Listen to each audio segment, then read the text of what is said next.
What's up, y'all? Welcome back to the True Seed Growth Hub, the place where first-time founders and business owners learn how to sell smarter, close faster, and grow with clarity. Now, let me ask you something. Have you ever chased a deal that just felt really good at first, but slowly fizzled out until you realize, this is going nowhere? Well, if that's you, you're not alone. All right, and this episode is going to be great for you. Today, I'm breaking down how to spot the red flags really early so you can stop wasting time on deals that were never going to close anyway. My name is Seth Banks. I'm the managing director of True Seed, a founder-led sales educational firm where we help founders and first-time business owners understand how to be profitable and not just fundable. How do you get those deals across the line, and how do you actually start creating revenue?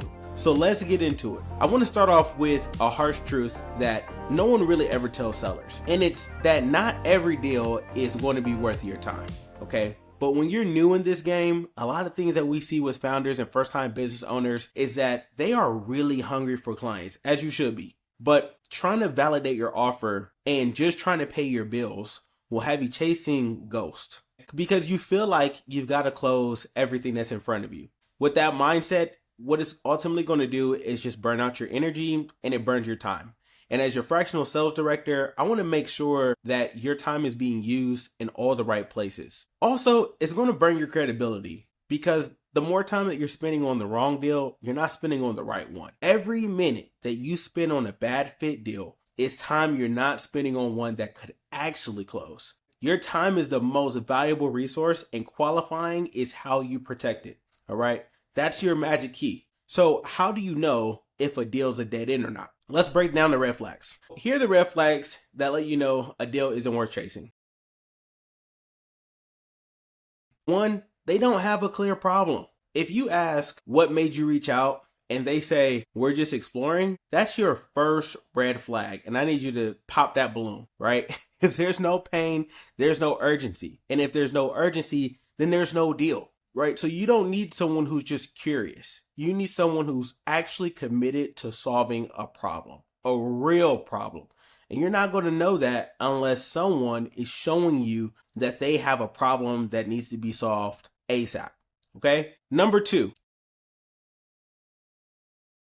they can't articulate what value really is to them. So let's say you walk them through what you do, you explain how it solves their problem, and they say, yeah, I'm just not sure this is a priority right now. You did not lose that sale. The truth is that there was never a real sale in the first place. Because if they can't see the value, you're not closing the gap. You're actually climbing a wall. We don't have time to climb walls when we're in sales. Okay, so instead of trying to convince them, pull back and ask questions like, what would make this a top priority for you right now? If this is something that doesn't get solved, what would be the ramifications of that? Because not making a decision is still making a decision. So make sure you understand what the real problem will continue to be if they don't tackle the problem today. All right, number 3,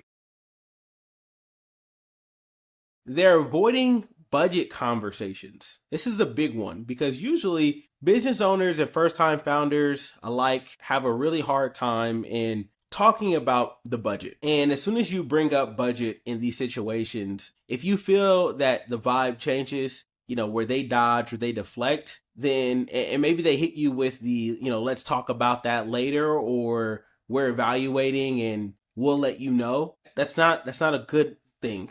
And you're okay for asking the question around how they have come up with budget for your type of solution or your service, because budget hesitation isn't always about price. Sometimes it means that they actually don't have any real authority. So you want to make sure that you ask very early in your conversations, have you already allocated budget for solving this problem? Or maybe it's a question like, is there a process we need to follow to get this approved? That way they can start to tell you, what does it look like for them to evaluate a service? What does it look like for them to buy? And most times you need to mirror your sales process to how your buyers actually buy. You also need to help them understand how to evaluate properly. So us as business owners, as founders, we have to make sure that we are being the consultants that helps them understand what is it exactly they need to see in order to know that they're making the right decision. Okay. And the authority in that decision is a big part of that. Maybe you're speaking to the person who actually is going to sign the check.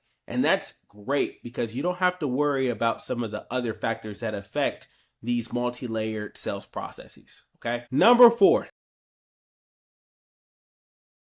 The number 4 tell sign that your deal is not worth chasing is that it's really hard for you to get next steps because there's really no urgency there, right? So let's say you wrap up the call and they say, hey, let me circle back once I talk to my team. And then you hear nothing, or you're sending emails. Hey, I'm just following up, or hey, circling back around, or bumping this back up just to get time on the calendar, right? A deal without a next step is a deal that's dead in the water. Our sales managers and sales directors, the best that I've ever had, I've already said it's not a real deal unless the next meeting is on the calendar. Okay, so when we figure out how to make sure that that deal keeps its momentum, then we'll always feel a lot better about that deal being real.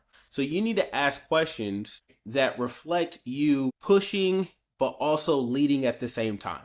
Okay. So maybe questions like, when can we reconnect to finalize next steps? Or what needs to happen between now and then to move this forward? Or, hey, I'm pulling up my calendar right now. When's the next best time that you have available next week for us to connect? Make sure you get a time on the calendar, even if they're going on vacation, even if they say that they need to talk to a team member. Hey, well, that's perfectly fine. I definitely understand. How about we put a placeholder on the calendar? And as we move closer to that date, if we need to reschedule or push that meeting up or back, we can do so. If not, then we've already got it on the calendar, so we don't have to worry about scheduling it. It's all about making it as easy as possible for the buyer. Okay.